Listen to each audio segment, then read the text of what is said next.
یہ کہتی ہیں کہ آپ نے بتایا تھا کہ نعمتوں کا حساب و کتاب ہوگا، تو پھر جب ہم کپڑے بناتے ہیں، جوتے وغیرہ لیتے ہیں، تو اس میں اسراف کیا ہے؟ اسراف، فضول خرچی۔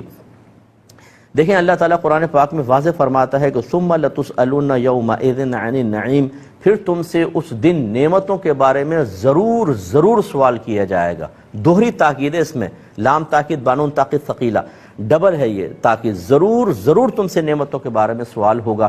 وہ سوال کیا ہوگا کہ جو اللہ نے تمہیں نعمتیں دی اس کو کیسے استعمال کیا تھا۔ اس میں اگر آپ مال کے اعتبار سے کہ یہ بھی کیا سوال ہوگا کہ اسراف کیوں کیا تھا، تو بالکل ہوگا۔ اب اسراف کی تعریف یہ ہوتی ہے کہ آپ نے کوئی چیز، کوئی بھی اللہ کی نعمت اس طرح استعمال کی کہ اس میں نہ دین کا فائدہ ہے نہ دنیا کا فائدہ ہے، تو پھر یہ اسراف کہلاتا ہے۔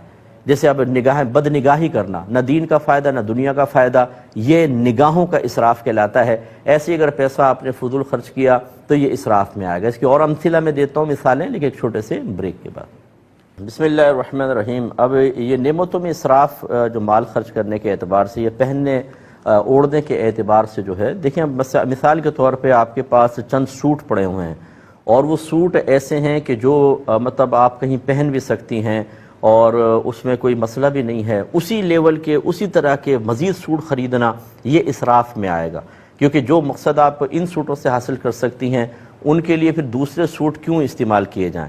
ہاں یہ عورتوں کا بڑا مسئلہ ہوتا ہے کہ اگر ایک شادی میں ایک جوڑا پہن کے چلی گئیں تو چونکہ دوسری عورتوں کی نگاہیں عقاب سے زیادہ تیز نگاہیں ہوتی ہیں، وہ یہ تک بتا دیتی ہیں کہ اس نے اوپر کی قمیض بدل لی ہے لیکن شلوار وہی پہنی ہے جو زینت خالہ کی شادی کی خالہ کی بیٹی کی شادی میں پہنی ہوئی تھی۔ وہ دوسری پوچھتی ہے وہ کیسے؟ کہتی ہے میں نے دیکھا تھا اس کے پائچے کی تیسری سلائی ادھڑی ہوئی تھی۔ تو یونی ایسی زبردست قسم کی نگاہیں، اس وجہ سے عورتیں جو ہے وہ نئے نئے کپڑے پہنتی ہیں تاکہ دوسرے تعریف کریں اور ایسا لگے کہ بھی بہت کھاتے پیتے لوگ ہیں، اور دیگر مسائل۔ تو اب ایک تو اس میں ریاکاری بہت زیادہ ہوتی ہے، دکھاوا ہوتا ہے۔ یہ ان چیزوں سے اپنے آپ کو باہر نکالیں۔ آپ اچھے کپڑے ہیں آپ کے پاس، ان کو آپ استعمال کریں، یا پھر ان کپڑوں کو آپ سیل کر دیں، بیچ دیں کچھ کم قیمت پر، پھر آپ دوسرے کپڑے خرید لیں، یہ بہت اچھا ہے۔ یا اگر بہت زیادہ ہے تو غریبوں میں تقسیم کر دیں اگر آپ کو اللہ نے توفیق دی ہے، پھر نئے کپڑے آپ لے لیں تو چلیں، اب وہ آپ کی ضرورت میں بھی آ جائیں گے۔